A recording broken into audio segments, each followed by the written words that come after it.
What's up to Lion Talk Live? So we love you too, buddy. What's going on, guys? It is Aiden Hutchinson. What's up, man? It's your boy Amon-Ra St. Brown. What's going on, Coach Dan at Lions Talk Live and the Duke Crew. This is Ball Hawk, Fatima Lafana of the Detroit Lions. Everybody make sure you help support the YouTube channel Lions Talk Live by clicking that like and subscribe button. Let's get it and go Detroit. Greetings and salutations to everyone out there in YouTube land. This is Dan Skipper, offensive weapon for the Detroit Lions. Make sure you all help support Lions Talk Live and Coach Dan by clicking on that like and subscribe button. Everybody, woo! Well, good morning and greetings and salutations to all of you out there in the land of YouTube. I am your momentary host for this morning's show. I am Dan O'Damas, and I am here to bring you my weekly bold predictions for this weekend's contest between the Detroit Lions and the Packers, who are from Wisconsin in the Bay that is green. And I'm here to tell you this will be an epic showdown between two powerful teams. And yes, one team will rise to the occasion. They will leave Green Bay victorious, and that will be the Detroit Lions behind a 33-27 victory. There will be no love for Jordan. No, none at all from the Detroit Lions defense, as they will record not just 1, 2, 3, 4, 5 sacks of the immobile quarterback. And yes, the basketball of fate has spoken to me and said that Jared Goff will look this way, he will look that way, and he will throw not just 1, 2, 3 touchdown passes. And all the while, the Lions will score touchdowns on the ground. They will move the ball, matriculating it down the field on the very wet and not very kind grass. They will move the wall this way. They will move the ball that way. And they will leave the Green Bay Packers not feeling so happy at the end of the day. Mwah! Well, thank you, Dan O'Damas, for stopping on by and give us that expert analysis of what might just happen. But hey, greetings, salutations, everybody out there in YouTube land. I'm your host once again, Dan Thornton, and I want to thank you all for joining us here today for for Sunday's game. We got a Friday morning show, and we got some bold predictions for you guys. We got some detailed analysis of what's going to happen and give you the inside information, even from behind enemy lines. So with all that being out of the way, let's go ahead and get this show going in earnest. And let's start it off by saying, if you haven't yet subscribed to Lions Talk Live, please consider doing so. Making that march for 10,400 subs, and I think we're like in 9 subs, 10 subs, something like that away. Not many subs. How about that? Survey says we need 13 more subs to hit it. All right. Also, if you would be so kind, hit that thumbs up button, that like button. As you probably know, it helps the channel out a lot. We try to get every show between, 300, 400 thumbs up or likes. All right. Last but never least, if you are looking for something to potentially read in the upcoming weeks, maybe with the holiday season quickly approaching, consider going to Amazon.com, or maybe just want to buy a gift for somebody. Go to Amazon.com, order Kajora book. It is the first in 9-part series. The second book releases next year. And if you like historical fiction based around Japanese and Native American cultures, you can go ahead and check this out. And if you like it, maybe even consider leaving a good review. All right, with all that out of the way, let's go ahead and get into the first segment of the show. And as you probably know, that is 5 Headlines Now.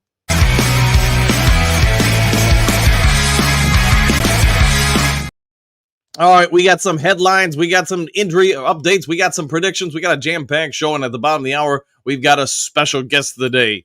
All right, Lions getting 7 back at Thursday's practice, but lose another defensive lineman. This is from USA Today, story by Jeff Risman. And yes, as you guys were probably aware, Jared Goff did return to practice, same with Kevin Zittler, Graham Glasgow, Frank Ragnow, DJ Reader, Levi Onwuzurike, and Sion Vaki. They all got back, but the Taylor Decker chest issues upgraded from being out Wednesday but limited on Thursday. That improvement is good for Decker, who's heading into Green Bay. We've all been wondering what's been going on with Taylor Decker the last few weeks. He's had some sort of issues at times, while it doesn't always last the entire game. Last week, it started in the first quarter. Hey, very first play of the offensive series for the Detroit Lions, he gave up a sack and didn't even touch the guy. He had some other issues in the first quarter, but then the second, third, and fourth quarter, he seemed fine. The week prior, the first and second quarter for him against Minnesota Vikings, he did just fine. The same with the fourth quarter. But in that third quarter, he seemed to fall off for a bit. So I'm guessing all eyes are going to be on him again this week, let alone today's practice. And if they choose to have a walkthrough before they take off over to Green Bay. So it's unfortunate that most of the defensive line is going through a lot of different injuries. It's been one of the most ravaged areas of the team early this season. And it continues to go that way with Mekhi Wingo. We don't know why yet, but he did not practice yesterday. No information on the extent of Wingo's wound is yet known, so we're going to have to wait and see what happens. It could be something to do with an ankle. There are some reports saying that, but again, that's unconfirmed as of yet. Linebacker Malcolm Rodriguez, who does have an ankle injury, is also out yesterday. Doesn't look like he's going to play this week. A lot of speculation that he could return against the Texans. Wait and see. Josh Pascal, we all became aware of it last week that he had an issue with his cancer checkup. And for those who don't know, he did have cancer in college, had it removed. It's been fine, but something happened during the checkup. While it's not going to end his season or anything, they did keep him out last week due to it, and he's still out yesterday once again. So that defensive line situation starting to look pretty dang thin. So, as far as the injury report for the Packers, the only real big one, I'm guessing, is Jordan Love. He was limited yesterday. So we talked about it in yesterday's show. We're all going to be talking about it throughout the day. If he's limited again tomorrow, boy, I do wonder if they even play him. I mean, they totally could. But if I'm the coach or general manager for the Packers, you might need to make just a wise decision and keep him out. And that's just not me being a Lions fan, me saying, hey, from the human standpoint, if he goes out there and blows something out with his groin or does some real damage to it, now the Packers would be out him for an extended stay. We all get it. They've got a bye next week. If it was me, I'd be sitting them, but they don't listen to me, and we'll see what shakes out. All right, going on from that now, Jared Goff led Lions offense versus Packers opportunistic defense. Who will prevail in the NFC North clash for first? ? CBS Sports story by Garrett Powell. So I think it is perhaps the weekend's biggest matchup. Everybody's going to be watching it. It is a it's a midday 4:00 game for the NFL, which we all get. If you watch the NFL for a while, that means you are perhaps the biggest matchup of the week. They think they can get the most ratings from it. They feel like, hey, they're going to get the most as far as commercials, etc. Advertisers wanting to spend on it. But if you go through the list of games this week, we all probably do understand this is a big one. It's not just big for one team. It's big for both teams. Green Bay loses this game. I think they're in a real bad spot as far as the NFC North, let alone the NFC overall. Could they still make the playoffs? Absolutely. There's way too much season left. But you would find yourself on the wrong side of that scoreboard in the standings. So Green Bay is going to come in, and I think they've got to throw every trick they can at us. They got to do whatever they absolutely must to win this game. Because if they lose this game, they've lost to already Minnesota. Now you lose to Detroit. Man, you are 0-2 in the division. That's not ideal, especially since 2 of those losses would be at home. Detroit, conversely, you go and get this win on the road. Man, you're feeling pretty dang good. You are 2-0 and all on the road. So all eyes are going to be on this game. It's going to have widespread implications, not just in the North, but in the NFC overall. You're going to have a whole lot of teams watching this game, trying to, if Green Bay can do anything to slow down Detroit's offense, you're going to have everybody trying to copy it. Sort of like last year, if you guys remember when we played the first game against the Chicago Bears, for a couple games afterwards, everybody mirrored or mimicked what the Chicago Bears did in that game to try to slow us down. If Green Bay can achieve something, you will see other teams follow suit with that 100%. All right, moving on from that one to Notebook, exploring Lions pass protection issues. Sports Illustrated story by John Macron. Hey, he's not wrong. While the Lions offensive line has, for the most part, played pretty dang good this year, there have been moments it has broken down. Early against the Titans, it's not just one play like with Taylor Decker getting beat on that play action pass and getting Goff hit from behind on the first offensive I can't even talk. On the first offensive play of the game for both teams. But after that, you could see throughout the first quarter, there were issues in pass protection. Also, the week prior, you could see some as well. So the Lions do have some things they need to figure out because other teams have figured out a few things early in the games how to try to get to Goff, try to slow down the offense. Lions, to their credit, have made some good in-game adjustments to stop those things and shore some things up. But there is a trend starting to emerge where the Lions' offensive line is giving up some pressure. We'll see what they do to handle that.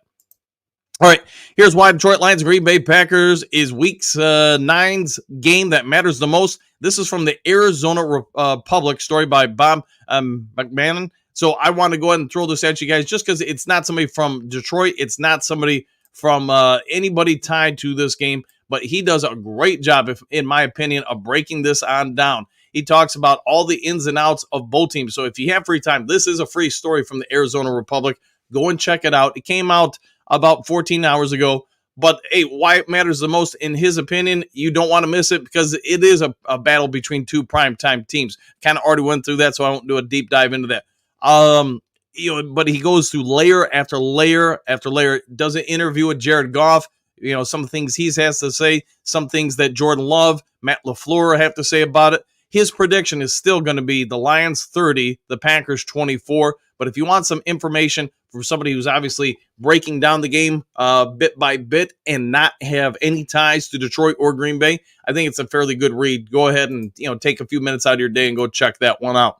All right, last of the 5 headlines now. Detroit Lions like what they saw in first game from new pass rusher. MLive.com, Ben Raven, Mr. Raven Moore. And I think he's, when you look back at the game, if you just break it down and you just focus on the defensive line, it's not as bad or grim as most people thought. A lot of it is because Muhammad, the pass rusher mentioned here, he does play, the more snaps than anybody else on the defensive line, and it shows. He gets a number of pressures on the quarterback. He causes some issues. If they can get that from him on a week-to-week basis, at least one of their defensive end spots isn't so bad. Is he Aiden Hutchinson? Is he Myles Garrett? No, he's not by any stretch of the imagination. But if you can consistently, on a game-per-game basis, get somebody who's going to get after the quarterback and stop the run and give you, a win rate probably around 28 to 30% while applying 4 to 7 pressures a game, I think you're getting a pretty good value there on him. And if the Lions do happen to make an addition to the team before the trade deadline, we'll go into that later, then your line's so much the better for it. Between him, Houston, and Levi Onwuzurike, I think if you go back and watch, the Lions actually didn't do too bad against the Titans. And the Titans, to their credit, their offensive line is not the problem with that team. They may have a lot of problems out of that team, but their offensive line is not among them, in my opinion. All right, let's head over to the next segment of the show, and that's going to be a little bit of a prediction aspect of the show for you guys.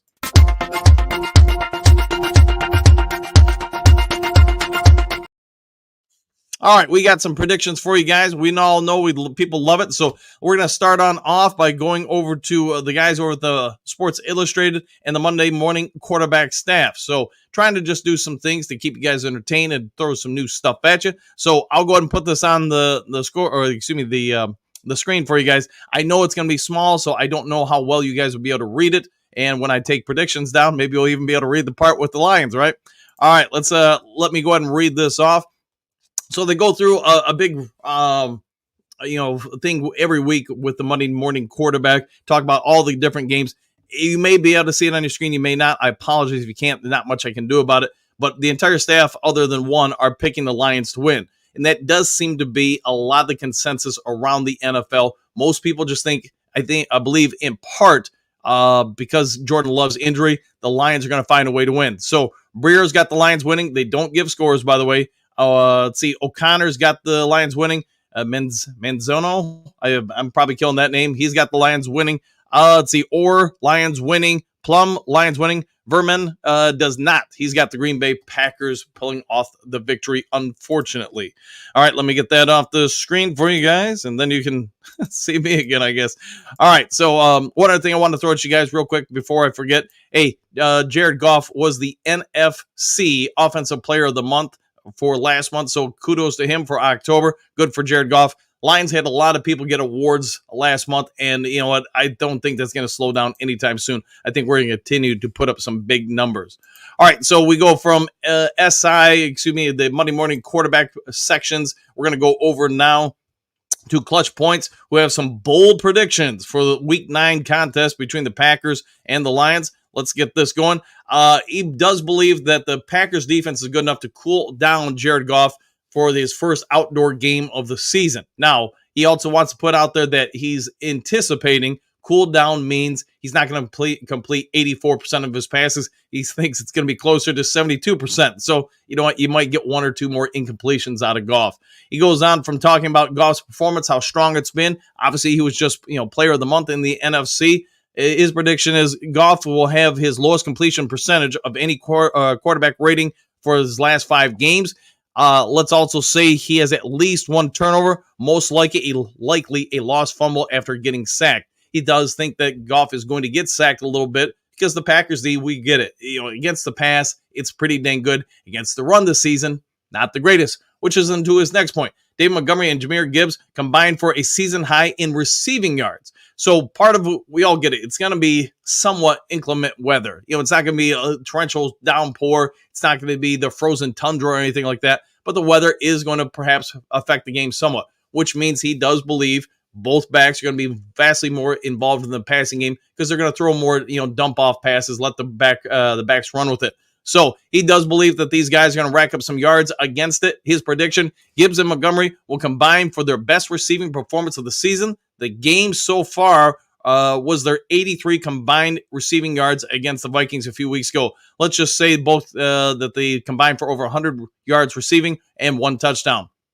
Now, his next bold prediction is the Packers quarterback Jordan Love plays, but gets sacked at least twice. You heard Daniel Damas's breakdown of what he thinks is going to happen with Jordan Love. You take a mobile quarterback, somebody who's used to being able to run around, do different things, and now you take that away from them. That affects their decision-making. It also means typically a running quarterback who now has a mobile limitation, the eyes don't stay downfield. They come down because your body is expressing some pain, and it's something then different than what you're normally used to.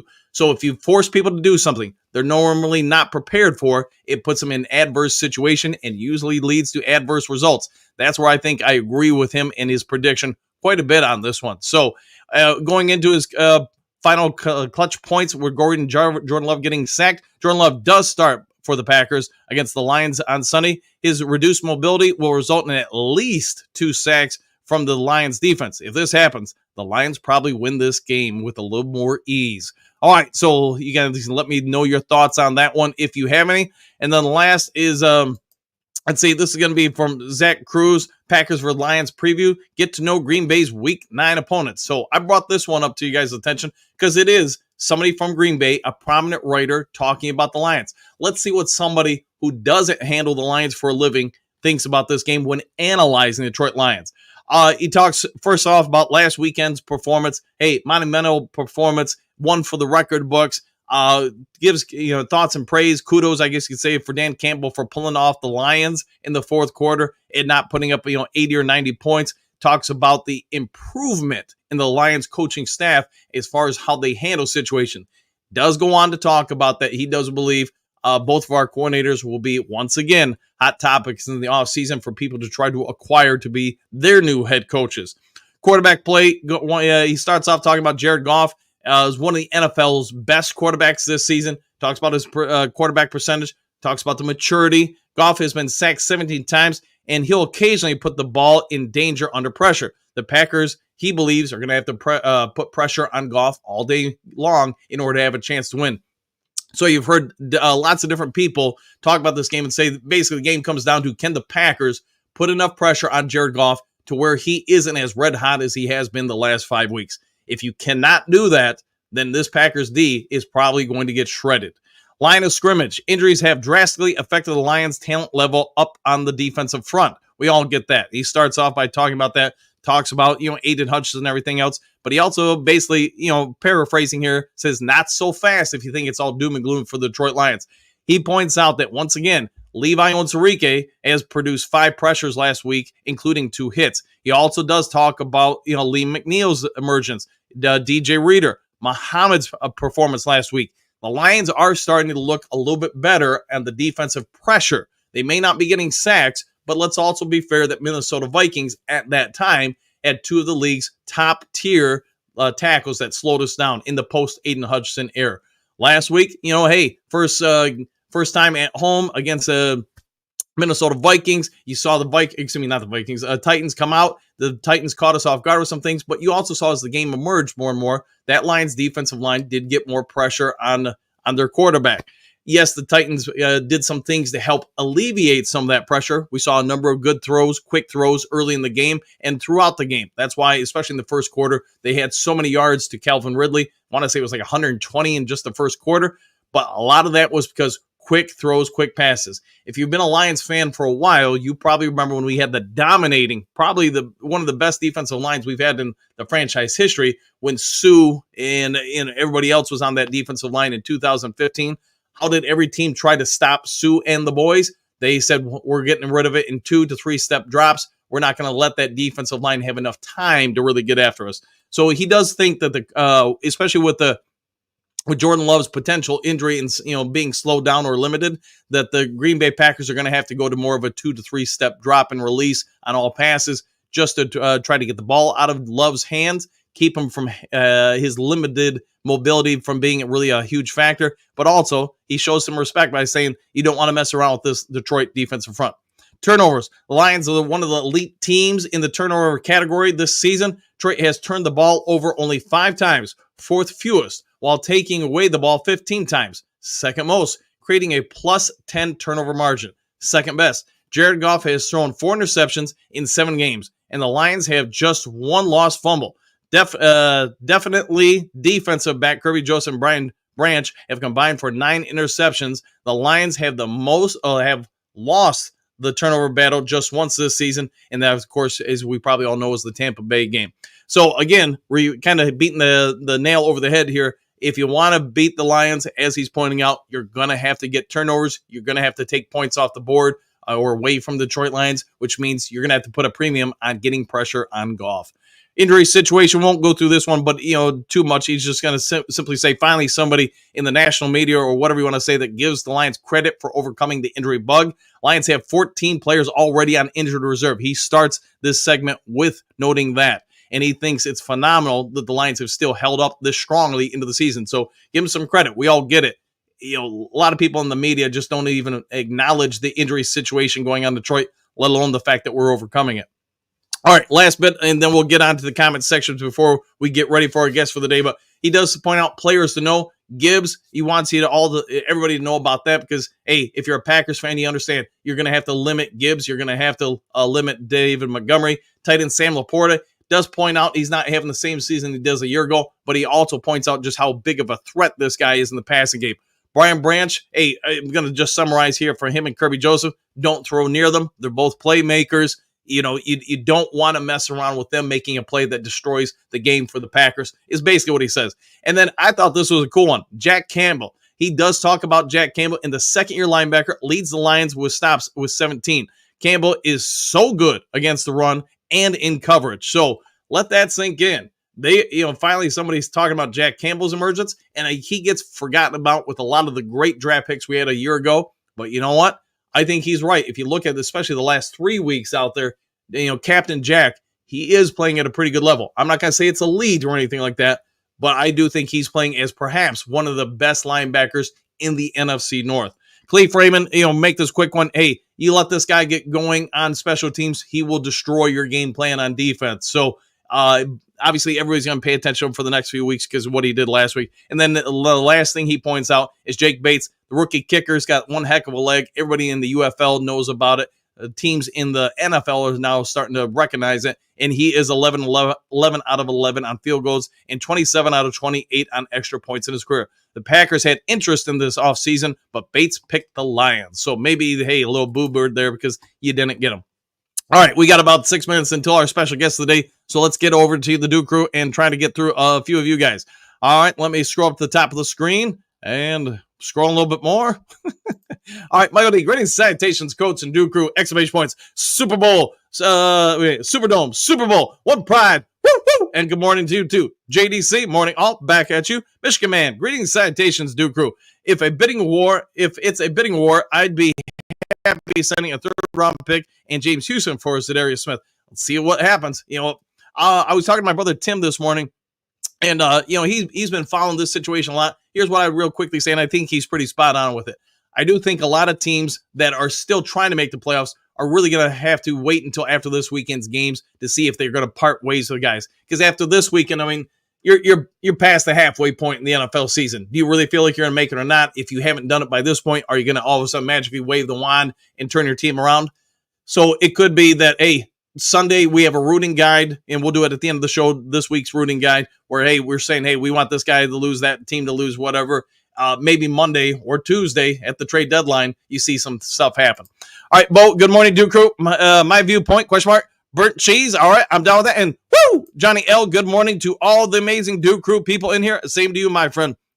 Hatman, top of the morning, Dan the man, and the one Pride, Duke Crew, and same to you, Hatman. Good to see you. Michigan, Texans looked very beatable last night. Yes, they did. I was not overly impressed with them, but again, they're a team that's gone through a lot of injuries, a lot of changes, so I get it. They're trying to find a way. They're trying to find themselves now.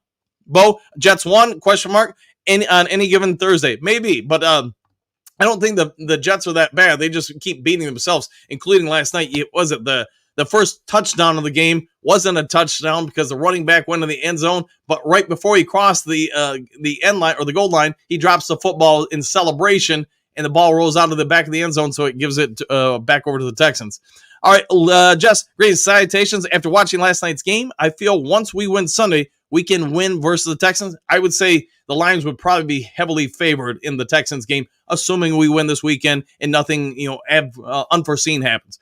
See, Stephanie, good morning, boys. Exclamation point. Who's ready for Sunday? Question mark. Love sounds like he is going to be limited. Maybe. So today will be a big day. If he's still limited today, you probably would have to say it's not looking good for him.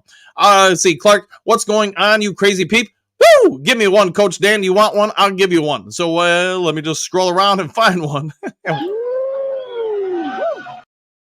And there you go. Lions Talk Live fam. Hoorah, hoorah. For the eagle-less Lions. There we go. Edgeless Lions. The edgeless. My bad. For the edgeless Lions. I'll go with that. And sorry about that, Lions Talk Live fan. Johnny L. Yes, Mama Stephanie. Let's see. Johnny L. I have a feeling that he won't play. We will see. Love that is. Yeah. Man, yeah. If he's limited, I just think you're doing a disservice to him because he's going to go out there and try to overcompensate for that injury. And I just think that could potentially go incredibly wrong for everybody there. And again, I want the Lions to win, but I don't want to see some dude forced out there where he's like destroying his body in a bad situation. Let's see, Doug, good morning. Let's see, Coach, I'm starting to think more and more that we are going to make a move. Any thoughts on that? I really think it's just going to come down to right now. I have no doubt the Lions have talked to a few teams for potential trades, but I also think those teams haven't given up on the thought of making the playoffs. Now, Cleveland would have lost last week to Baltimore, then they're probably already in sell mode more than they have been. But the problem is you now put new life into them by allowing them to win last week. They win again this week. They're probably not selling anything. They think they will have a chance at the playoffs. Let's see, Bo, I'll take the Lions and the 4 points, 35-17. Oh, yeah. Thumbs up. I'll go with that. Lions Talk Live fam. Is it not funny how all the other teams are trading for peanuts, but nobody wants to give the Lions a break? Question mark. It could be some of that for sure. It could be that, I think they are most teams when they talk to Lions, and assuming it's about an edge, you're probably seeing people say, hey, we know what you need. We have what you need. You're going to have to pay more to get it from us. Push the price up. Trey, what's good, everybody? Question mark. So how are we going to put pressure on whoever is under center for the Packers? I think we have to blitz all day long. Yeah, and I agree. I think you're going to have to manufacture pressure, especially early. Do everything you can to take advantage, if it's Love, of that limited mobility. If it's Malik Willis, you probably got to have a different game plan because he is very, very mobile. And he's played well this year. Give him credit. Johnny L., I will take the Lions for the win. I'm down with that. Lions, all right. We'll go with that, Johnny. Stephanie, Lions Talk Live fan. Everyone wants the mega trade. They do indeed, 100%. France, good day all. Personally, I think this is a must-win game for Green Bay. If they drop this one, their chances of the playoffs for now take a big hit. They would, man. That would be their third loss, second loss in the NFC North. So, yeah, I think you're spot on. JC, Coach, how's about one of them Sheila Woos? All right, you want a Sheila? I'll give you a 1, 2, 3. Oh, Sheila. All right, Bruin Run. Good Friday morning from the tip of the mitten. I hope your day brings news of a good trade or two, and that Sunday sees the Lions move to 7-1. Woo! Yeah, I don't think at least we'll have any trades happen today. But Monday and probably Tuesday, there are probably going to be quite a few of them. Just going to have to wait and see. And yes, I am foretelling, based on what Daniel Damas had to say, I'm going to pass on. I think the Lions got a chance.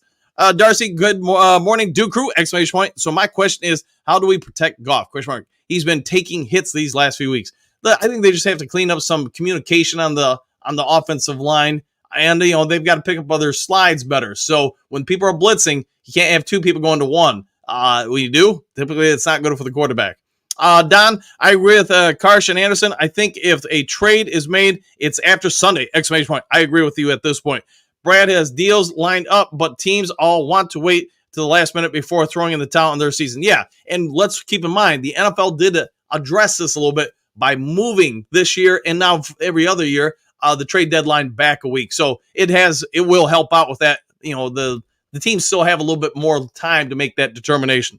All right, JDC, big game for both teams. Buddy Love will start. Maybe. Tone finally made it alive. It's been a minute. Good job, Dan. And thank you for all you do. Anytime, my friend Tone. Hopefully you're having a great day yourself.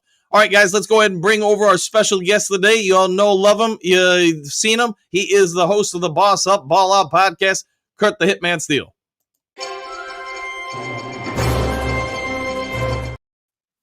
Mr. Steele, how you doing this morning? Morning, what's going on? Duke Crew, how's everything? It is a beautiful day to be a Lions fan because you know what? All we got in front of us is a mega showdown with the Green Bay Packers. So let's start off with this. If Jordan Love can't go, how much does that impact the Green Bay Packers game plan? Oh, it really revamps it. You look at what Malik Willis can do, and the conditions of the field is going to force the Packers more of a running game, and could be more dangerous for us. We haven't played well against the run last couple of weeks, and then with a mobile quarterback, that has been the Achilles heels of the AG defense since he's been in Detroit.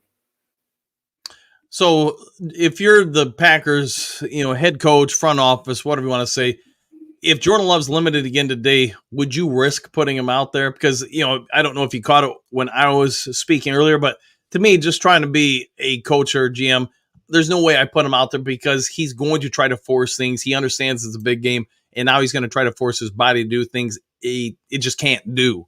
I think that's usually where people get more hurt and have bad results. Yeah, you don't want someone playing superhero ball or hero ball and trying to do too much. And of course, quarterbacks generally have that mentality. They're going to do everything to win the game for their team. So I wouldn't put it past Jordan Love to try to do more than he needs to do if he's in the game. You look at this situation, big game for both teams. Number one in the NFC, number one in the NFC North on the line, of course. So you look at this game, I'm like, would I chance it? No. But do I want him to play? Absolutely. As a Lions fan, I want him to play every snap he can get. Yeah, I'm with you there, man. I'd do everything I could to force him to be mobile, try to put more and more strain on it, and it's going to result in some bad throws, I think. Some turnover opportunities. Right. Now let's talk about the Lions offense because it has been the greatest show on turf maybe of the last 2 decades or so. Lions are just scoring a gajillion points, maybe at a pace nearly towards nobody's ever seen before. If you're Green Bay, how do you try to stop this thing? Well, for my people who believe, some type of prayer is in order, saying whatever religion you practice. And then you have to kind of speed up Jared Goff's clock. But that's tricky because he's so good against the blitz and goes so good against pressure. It's gonna have to be like a really holistic effort by the Packers because we don't turn the ball over. And we run the ball well and we pass the ball. I mean, there's not a lot of flaws in this offense. I mean, I think I would say the biggest thing in this game that we're missing is the down the field shot. We're not having Jameson Williams in the game. but they're missing some key pieces in their defense. I know you were talking about one of their starting safeties has been out, and I don't think he's going to play on Sunday. Evan Williams, he's the big part of why the other Xavier McKinney can get a lot of touches because of the fact that teams would try to test those guys, and Xavier Alexander is dealing with a knee injury as well, so we'll see just how effective their secondary can be. But the key is going to be, as always, is up front, and can we get this run game going? And I don't believe that, especially with the inclement weather, that the passing game is going to be a focal point. It's going to be more of a let's run the ball, control the line of scrimmage, and keep guys like Preston Smith and Kenny Clark out of our backfield. So if you're the Lions, you come into this game, obviously trickeration is now almost expected from Ben Johnson and the offense. What if you had to say, if you had to put the towel on your head and go Dan O'Damas here, what would you say the chances are we see 2 or 3 trick plays out of the Lions offense? It had to be situational. I'm looking at this thing like, if we're up and it's the opportunity that presents itself, I see it. But if it's a tough, close game, I would say probably about 35% that we see a trick play, unless it's a special teams play. If it's a really close game, I don't see it on the offense at all. I would see it on special teams, what I'm saying, just to try it. But as far as on the offense, if it's a tough, because you don't want a chance throwing, having a turnover or doing something stupid, especially down in the red zone when you're turning the ball over. You want to do it in an opportunistic way where you're up a while and you're up a lot of points and you can go ahead and rub the nose in the pack for the Packers, because if teams are looking for it now, but the problem is that they don't know what they're looking for, because the trick play bag is so deep. But I would say the only thing I would say this is that if they're not in a rhythm, it may come to kind of try to spark the offense. Okay. What do you think the chances are if the Lions start the game with the ball, the very first offensive play of the game is a flea flicker down the field to either Sam Laporta or Tim Patrick? Oh, probably about 0.5%. Boo. Yeah, 0.5%. That ain't happening on the first. No. Fair enough, man. All right. And I say that because if you look at what happened last game, they weren't able to get a rhythm. They're going to come out and try to establish a rhythm this game. Okay. And that's not a bad take at all. I like the way you're thinking there. Mm-hmm. So let's also talk about one of the few worries, I guess, if you're a Lions fan, you've had towards this team is the last 2 games. Taylor Deckard has had moments, not complete games, but moments where he's looked a little off. Do you think it's an injury going on with him? Do you think he's just been beat? What do you think is going on with Taylor Deckard? It's probably just a ebb and flow of the season. You're going to have those times where, he's not the youngest guy, but I don't really put a lot of concern with age on offensive linemen, just because of the fact that they become more technically sound as they get older, and those things, but you look at like the young player from last week on the Titans, man, that dude is ridiculously fast. I mean, like, it would be hard for any left tackle to keep up with that speed on that first rush. I mean, he was in there in a blink. So I think it was just probably some discipline issue where he didn't set his feet right, and he couldn't get around, to get his feet set to get in the way of that pass rush. But you see, he settled down the rest of the game and he played just fine. I don't put that much onus on what happened in the game. You know what I'm saying? If it was a like a Lawrence Taylor 10-sack game, you know what I'm saying, or something like that, yeah, I can see that being a problem. But yeah, a couple sacks. I mean, and as far as PFF is concerned, he only gave up that first one. The other sacks were on other individuals, and they even gave one to Jared Goff. So, okay, it'll be one of the biggest topics other than the game this weekend is Detroit Lions front office going to acquire anybody, whether it be a pass rusher, who knows, maybe them go get another wide receiver or maybe another quarterback, whatever. But do you think at the end of the day, when Tuesday, 4:30 p.m. Eastern Standard Time hits, Detroit Lions are where they're at now, or do you think they've acquired one or two or 49 different players? Yeah, they're gonna make a move. They're gonna get one guy. I mean, they know that, you know, they've brought in a couple of guys that, you know, can help on one side. You know what I'm saying? Isaiah. Hold on a second, Kurt. What's that? We got Kurt Seal with some breaking news. What's going on? Yeah. They're gonna make a move. They're gonna bring in one guy. You can't make a deep playoff run and not even try to somewhat replace the production, because you can't replace the production of Aiden Hutchinson by one player. I mean, unless it's like a guy like a Myles Garrett or a Max Cross, a player of that level. And I don't see one of those players going anywhere from any of those teams. So you look at that, they're going to have to bring in a guy that's going to help, you know, and it's going to be by committee. You look at it, man. I mean, you look at Aiden Hutchinson. He hadn't played like 2.5 games. He's still second in the league in sacks and second in the league in pressure. So, I mean, you look at that, and he's been out 2.5 games. I mean, and he's played a game less than everyone else. So ain't that something? Yeah. So you can't just replace that with one person unless you're bringing in an all-pro caliber defensive end. But they're going to make a move. It's going to happen. Let's Scooby-Doo this, just go with the opposite side of this spectrum now. Let's assume that they don't make a move by, I guess, the time we play the Texans. Who do you think are more than likely are starting ends the rest of the year if they don't acquire somebody? I would say Anzarike is at one end. I'm not really sure. I mean, you look at the guys we have on the roster. Will Pascal be back? I think one of the things is going to be, are we going to have Broderick Martin back into the defensive tackle rotation to have that depth? We can push those guys out to the edge, you know, those hybrid, you know, defensive end, defensive tackle type guys. So it's going to depend on who's on the roster. I mean, like, you got Muhammad that's there, but he's a practice squad guy. And then Thomas, he has to be on the active roster for at least 3 games, signing him out the practice squad.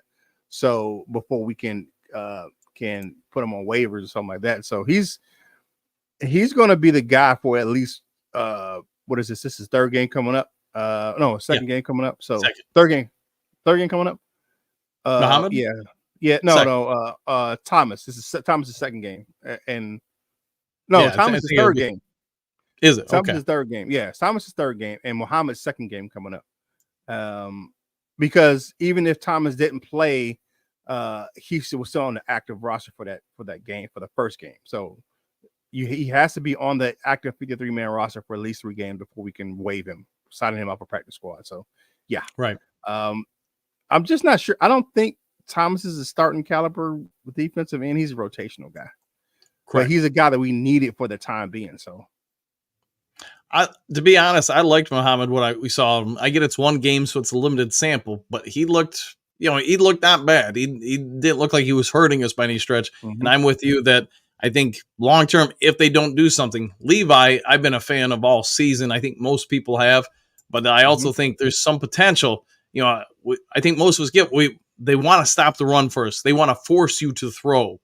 I could see some point down the line, if Broderick Martin is healthy, he's developed a little bit. Man, maybe Levi and Broderick at the ends, because, man, that line would be massive. Yeah. Look at DJ Reader and Aleem inside. Yeah, you look at that. I mean, even with Pascal, he's a bigger defensive tackle. So you look at the guy when he's healthy coming in. But I just like the fact that they have the versatility. But I don't think they go through the rest of the season without bringing in a defensive end. I just don't see that happening. So let's now move on to one other thing. If you had to pick a surprise player that's really caught you off guard so far this season, because we are coming up on the halfway point, who would you say has been the biggest surprise breakout player, or however you want to term it, for the Detroit Lions thus far this year? That's kind of hard, because I expect expect big things from all of our players. But that's I don't know. Because you got to go. I would say the surprise addition that has made the biggest impact so far for me, even though it hasn't been every game, that'd be Tim Patrick. I like that signing. You know what I'm saying? Kind of come out of kind of like, oh, okay. Now we're seeing what the Lions saw in him to bring him in. But the other guys, I expected them to play, what I'm saying, good ball. I expected Kevin Zeitler to be a good addition to the offensive line. I expect what's going on with Knuckles and Sonic to happen. And I expected Jared Goff to be playing the way he's playing, He was playing so I would say, if anything, I'm a little surprised that Sam Laporta hasn't been a bigger impact player on the offense. That I would say in a negative way, it would be Sam Laporta, not having his production that he had last year. And I know maybe the injuries at the beginning of the year maybe slowed him down and, just getting him in the flow of the game. But I think it's coming for Sam Laporta. And this may be the week that we do it, because you look at the linebackers for they're not really great in coverage. They're good down the hill linebackers that can hit, but they're not great in coverage. So we should be able to take advantage of the linebacker core as far as getting the matchup with Sam Laporta. So do you think maybe also the weather will play a factor in maybe Laporta having potentially a better game? Yeah, I think so. I think it's going to be more of a short to intermediate pass game if it's inclement weather, and that kind of feeds into what Jared Goff does best with Sam Laporta. Okay. Last thing before you get on out of here, because I want to get your take on it. He hasn't been talked about a ton, but you are starting to hear more and more people pick up on Captain Jack Campbell, that his performance has grown or matured this season. What are your takes on him? Because I talked about it early in the show. I don't think he's elite by any stretch, but I think he's starting to hit where he's pretty good. Yeah, he's hitting his stride. You look at him, and you kind of see the potential that they had when they drafted him in the first round last year. That second pick in the first round. You're seeing that play he had at Iowa, and he's adjusting to the game at the pro level, right, playing faster. You know what I'm saying? You don't see him like thinking on the field. He's just reacting. He's going and doing his thing. So I like what Jack Campbell's doing, and hopefully this continues to grow throughout the rest of the season. Okay. All right. Why don't you go ahead and give yourself a shout out? As always, thanks for being on here, and tell everybody where to come find you and your awesome work. Hey, you can find me at the Boss Up Ball Out podcast, man. Y'all know what the channel is. Come over. We're going to be live here. I was sick for a couple of days, so we didn't do shows in the middle of the week this week. But I'm back today, live from 8 to 8:30. So come check us out, man. Right over in the Boss Up Ball Out podcast, or head over to kurtsteele.com and check out my content over there. All right. He is Kurt Steele. He is the host of the Boss Up Ball Out podcast. Go check him out when you get a free moment. Make sure you hit that subscribe and that like button. Kurt, we'll see you on the next one. Hey, we'll see you next time. We'll see you now. All right, Duke Crew, let's get back to you. In Dr. Detroit, I know you asked earlier. I saw it somewhere.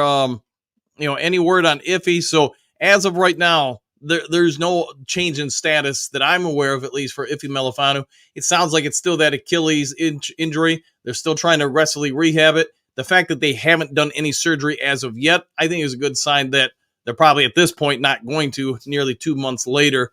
But I can't rule it out either, because if he doesn't come back this season to play, they're probably going to have to go in to do something surgically to try to help repair it and help it get back to being right. So hopefully we get him back, because that would be a nice piece to add to the puzzle for the Lions. All right, let's get back to the current portion of the comments. Southwest, Ben will call a trick play whenever he wants to. Correct. Yeah, he'll try to catch people off guard for sure. And, for Lions fans, I get J-Mo's out this game too, but with the weather factor and such, maybe it is as impactful if it would have been a bright, sunny day. I don't know. But getting him the ball in open space is probably never a bad idea. All right, Big D. I live near Green Bay. Guys, it's going to be raining all game. Woo! Well, hopefully you got your raincoat on if you're out there watching it and enjoy it. So hopefully it's not too bad, but maybe it'll favor us too. Jared Goff, you don't have to worry about him losing his mobility, because he doesn't really have any mobility. Let's see, Southwest, I'd be surprised if Love is out there at this point. I'm expecting Willis, especially with the weather forecast. So, it's probably where it's going to go, but my guess is later today or this afternoon, when we see the injury update status for both teams. Whenever it will be 4 or 5 o'clock this afternoon, Eastern Standard Time. That's probably will probably have your real final decision. If he's a full participant, Jordan Love is a full participant, then he's probably going to try to push through and play. If he's still limited, man, unless you're the Packers, you just want to do him dirty. I win it. To me, I want to win this game. I don't want to see somebody blow out their knee or whatever, or destroy their body in doing so. But hey, we'll see what the Packers decide to do to their own personnel. Let's see, All Balls. Good morning, Duke Crew. Back at you. Hopefully you're having a great day there. Let's see, JDC. Big D. You in the Cheddarville. My heart goes out to you. There you go. Big D. One more time. We have a rain game this weekend. I live 70 miles from Green Bay. Run game time, 100%. Power it out there. Get your power offense. You're all, get 50 tackles, get 50 tight ends, and just power that ball down the throats of the Green Bay Packers. Let's see, Southwest, this is a big game for Green Bay, bigger game for Green Bay than Detroit. If Green Bay loses, they go 0-2 in the division and 0-2 at home. Hey, let's help them get there. I'd say, Big D, yeah, buddy, but I get all the inside info, and it looks like they're going to try and let Love go, which is good for us. Yeah, if they get him out there, hey, I hope we force them into some bad situations and make them really regret it. If he really damages that thing, he could be out for a month or so. But hey, let the Green Bay Packers handle their own future. And if they want to blow it up, go for them. Good for them. Excuse me. Let's see. All Balls. Only thing you can do is add to the production you're already doing. There you go. All Balls. But I would love to see the Lions not do anything and run with what they got, because if they win, it was a built team from the draft. Yes, it was. We're built into the draft. I really do think if Broderick Martin gets out there, I'm not going to promise he's going to be a defensive end, but let's also not forget, he is incredibly athletic. So is Levi Onwuzurike. Both of these guys are massively powerful human beings. And if you can keep Aleem and DJ inside, it's going to be hard to run on that front four, especially as well as the second layer of the defense, the linebackers, are playing. Now, if Levi and Pascal and Houston and Martin or whoever you put outside wide, Muhammad, Thomas, if they can replicate some pressure to where you don't have to go out and get somebody, then fine, you get to keep some draft capital. But I do suspect the Lions are going to make a move before the trade deadline if the right teams lose Sunday, or this weekend, I should just say. Earl, good morning. Dan, Duke Crew, back at you, Earl. Hopefully you're having a great morning. Big D, cold and rainy all game Sunday. That's the forecast. Laughing out loud. Okay, we'll see what shakes out. I want to say it's supposed to be mid-50s, 53-ish. So it's not incredibly cold, but yeah, it won't be warm by any stretch. JDC, cheddars are like a bad dream. They go away, but then come on back. There we go. They do indeed. Let's see. JK, it's knock JK day. All right. Bo Muhammad is being slept on. He is. I thought he played real well last week. Now we just have to be able to see him do it again and again to say, hey, that's how he consistently performs. All Balls. So I do believe Brad won't sell the farm, and if he can't get a deal done, that's exactly what's going to happen. Yeah, we'll have to wait and see. Really, we're down to just a couple days from knowing one way or the other. But let's see, Brent pound the rock successfully, and we win. I agree with that. Bo, I like the idea of a really big D-line. Me too, man. I just like the idea of forcing teams to be one-dimensional. Yes, you're going to have to maybe rely on a little bit more blitzing, but that's not always a bad thing, because if you can effectively blitz, even if a team passes out of it to avoid the blitz, you're also helping the defensive backs because they don't have to cover for so long. You also set up probably more predictable passing patterns for the DBs to anticipate and jump on. So, it's a double-edged sword. You can give up a lot in a hurry, or you could take away a lot in a hurry. We'll have to wait and see what shakes. Dimitri, let's see, 17-35 Detroit. Woo! I'll take that, and good morning to you too, my friend. All Balls Mahogany is going to be a factor. Yeah, I know I talked about the last few days. The fact that they done IR this kid, the fact that they put him on the 53, that tells me he's got to be playing dang good in camp, because he has missed so much time, man. It would drive me nuts as a coach. But the other side of that is, if you see all the raw ability with this kid, you see what he's already doing after just 3 weeks of conditioning and training, then you know what?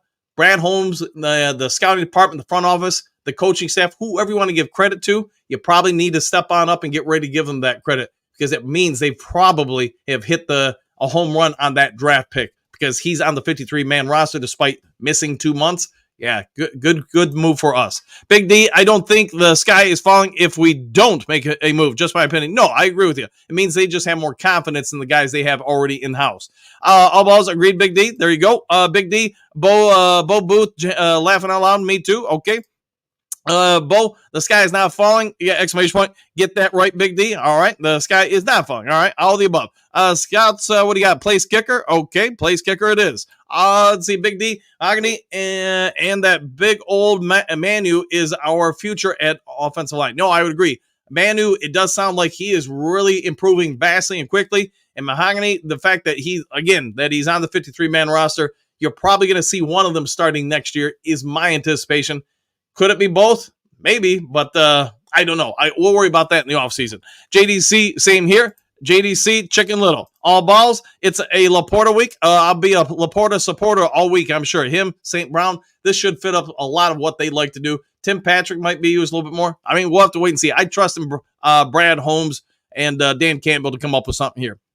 Big D, it's crazy to think that our offensive line is only going to get better. Laughing out loud. These rocks get experience. When these rookies get experience, I agree with that, Big D. Southwest, I thought Thomas was already on the 53. He is on the 53. Yeah, but since he was brought over from a practice squad, you got to keep him for 3 weeks on your 53 before you can release him. JK, Schlee Slushy Turf, there you go. It will be a little bit wet for sure. Bo, Boss Uppercut, there you go. Bo, Kurt, JDC. JK was keep footing. There we go. Keep it footing. JDC, don't want to be slipping, sliding away. No, you do not. Brent, Laporta should have a big game. Oh, yeah. I'm hoping he does, my friend. JK, let's see. Sleigh Ride. There we go. Kurt, I want Candy. Woof, woof. All right, we'll go Candy, woof, woof. Johnny L, we're going to be the bridge over the troubled waters. Okay, let's make sure we're a good bridge then. Southwest, I think Jack Campbell is a lot better than he is being given credit for. Glad the Lions have him. Yeah, and you guys have heard me talk about it. You guys can all have your own opinions, but when I watch him, I think he's incredibly good between the hash marks. It's when he gets outside the hash marks where you can see a noticeable drop in play. It's just not his comfort level. He hasn't gained that kind of experience yet, where his brain processes things fluidly and without any kind of nervous, twitch, I guess you could say. But inside the tackles, man, yeah, you can see a clear jump from last year to this year. And I suspect it's going to get even better from here. Hatman, Bo, still bow hunting, but during rifle, I use a 270. Okay. All balls, 7mm, and my trusted 30-30. Okay. Southwest, we putting belt to butt. We don't care what the quarterback is playing. There you go. I'm down with that. I'm down with that indeed. Fred, Green Bay would be dumb to start Love. They have a bye week after this game. They would be smart to bench Love and let him rest. He'd have 3 weeks to rest his injury. I don't care if it's Love or Willis. We're hungry. Yes. And, there's going to be pluses and minuses to both quarterbacks. Willis, give him a lot of credit, man. He's not the guy he was in Tennessee. The coaching staff in Green Bay has done an excellent job with him, and give the player credit too. He's emerged. He's stuck with it. He's grinded through. He's powered through some stuff. With that being said, whoever's out there, I just hope they fail against the Lions. And that's me being a homer. Bo, thanks, Hatman. I think you answered the question before. Fred Bear season out. There you go. Let's see, Hatman. Dan, do you like my new thumbnail? Don't cheddar for you. Yes, I do indeed. Very nice indeed. Miles Goff is my guy, but please, dude, don't fumble again this game. Let's hope he doesn't. That would be very, very good for us. Let's see, Southwest. Fred, I agree. If it were up to me, I would start Willis. There you go. Johnny L. The Southwest, I completely agree. Thumbs up. Trumps, 300 or 257. Weatherby. All right. Not sure. I don't really know what that means. 313. What's the rumor going around about Chase Young? Anything to that? I don't think so. At least I'd be surprised just because, they didn't make a move to go get him last year when basically you knew it would cost you zero draft capital. Because you would get it back if he signed with someone else in the offseason. I don't think it's just my guess. I don't think they view him as a fit here, but been wrong before. Trump's Weatherby. All right. Let's see. Bo, 6.5, Creemore. There we go. Let's see. Scouts. I just felt that Jake Bates was the surprise standout so far this year. Oh, I see what you're saying now. Yeah, and I would agree. He's up there. He's up there on the list for sure. All right, Johnny, see you all tomorrow. Stay safe, everyone, especially Stephanie. There you go. JDC, happy trails. Go Lions victory. Bo, Happy trails, Duke Crew. All done and dusted for another day. See you at game time. Yep, we'll see you in the morning, my friend. See, all balls, all right. Got to go pay bills. Go pay them bills, my friend. Dimitri, I think the NFL is going to make it to Green Bay wins the game to keep them relevant in the conference. That's why the NFL assigns those bad refs to our games.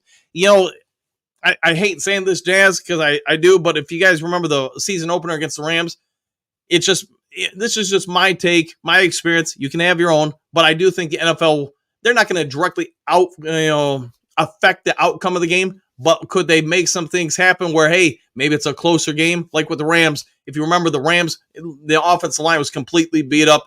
So what's that mean? The refs allowed a little more holding until the fourth quarter when the game got tight. Now everything got called against the Rams because they didn't want to directly affect the game's outcome. So that's what I'll say to it. I hope the refs are a non-factor, because if the refs make some sort of critical calls late in the game and it favors one team or the other team, all anybody's going to be talking about Monday, Tuesday, and Wednesday is how did the NFL put this crew back in Lambeau Field when they did this in 2019, and Blankman did this against the Lions in 2008, and then in 2012 or 13, whatever it was, and it's just.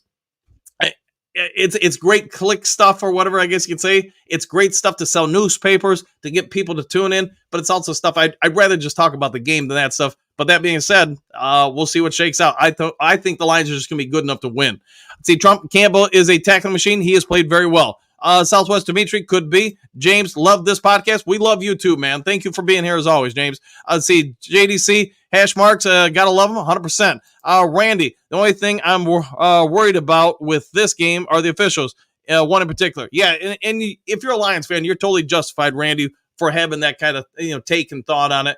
I'm guessing it will be in all of our minds to a certain degree, especially, again, if something really unforeseen happens, or that raises an eyebrow. All right, guys, I'm going to go ahead and get out of here. We'll get, if there is some sort of breaking news later today, I'll get it over to you guys as quick as possible. Other than that, hey, hit the subscribe button, hit the like button. If you would be so kind, be a good human being. Do something nice for someone you don't know. Other than that, take care. Go enjoy the rest of your day. If there is breaking news, and once again, I'll get it to you as quick as possible. But go have a great one, and we'll see you on the next Lions Talk Live. Take care, everybody.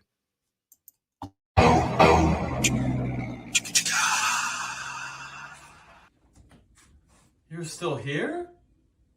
What are you doing here? It's over. The show's over. Go home.